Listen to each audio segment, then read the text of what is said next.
Magandang gabi mga kajak. Pakinggan nyo po maigi to pagka tayo ay bumili ng second hand na sasakyan. Yung aking pamangkin ay dinala niya yung kanyang sasakyan dito dahil bagong bili niya.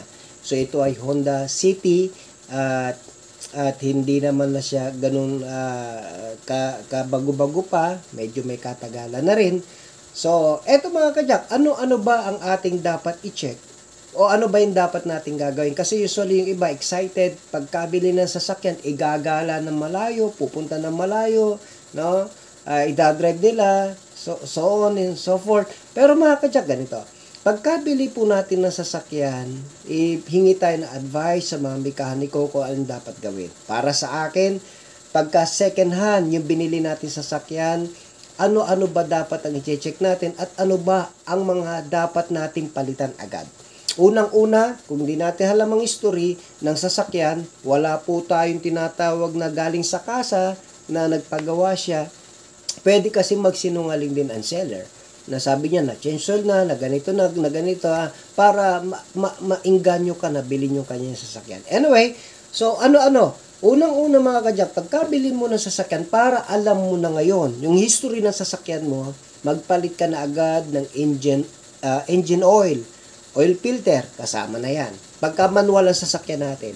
Ngayon, kung automatic, isama natin yung tinatawag na automatic transmission fluid. So, yun sa may makina na yun, no, mga kajak. And then, ipacheck din natin yung timing belt. Kung kailangan palitan na po natin yan para hindi tayo magkaroon ng problema.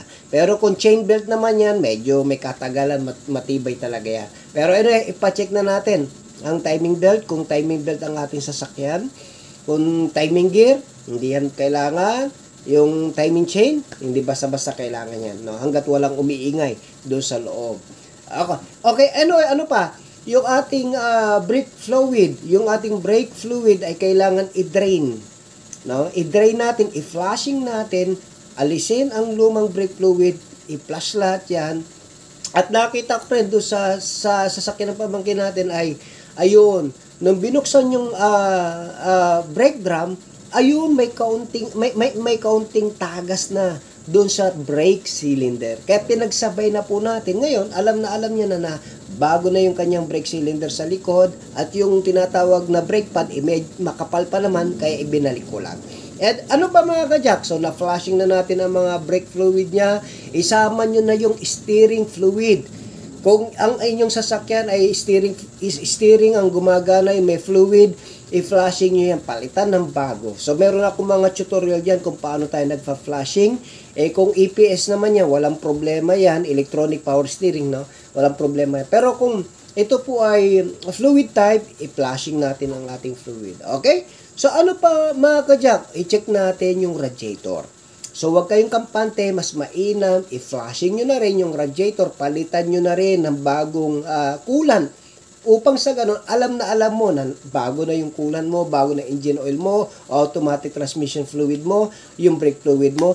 At least, alam mo yung history ngayon na mga pinagawa mo na o napa-PMS mo na. Yung air filter, kailangan din yung mga kajak.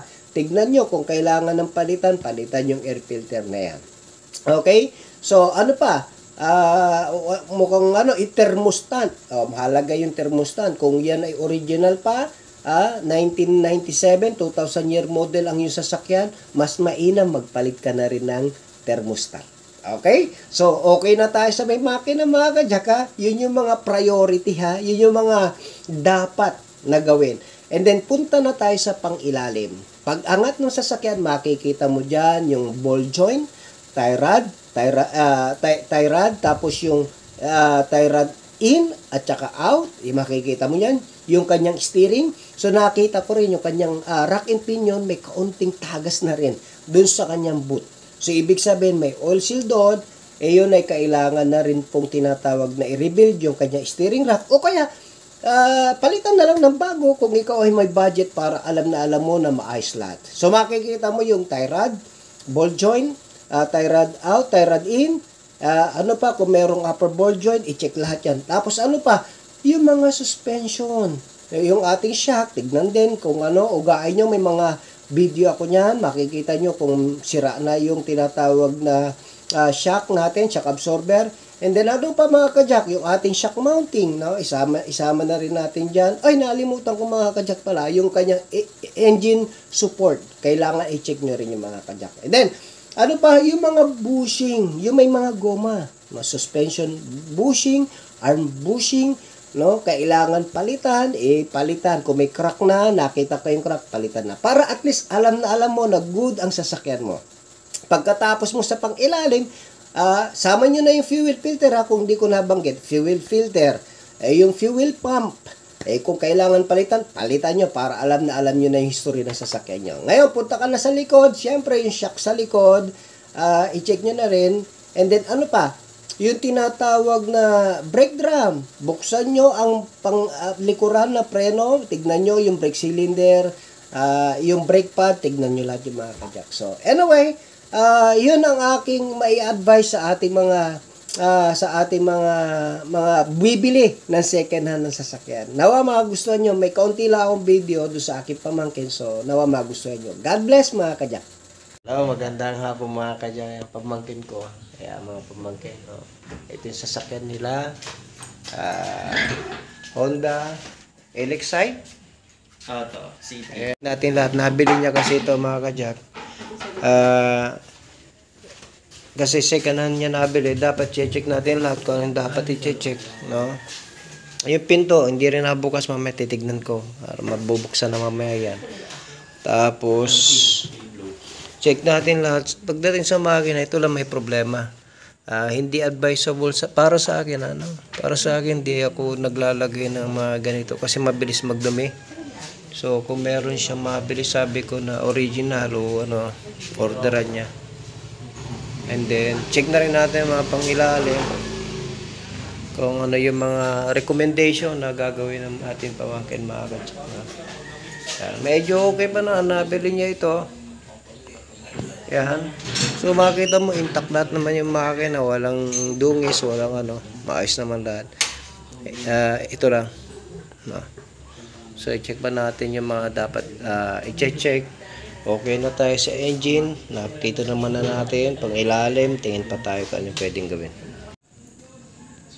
So, upon checking mga kajak, ayan, siraan na rin yung mga cylinder. So, kailangan mapalitan na rin natin to.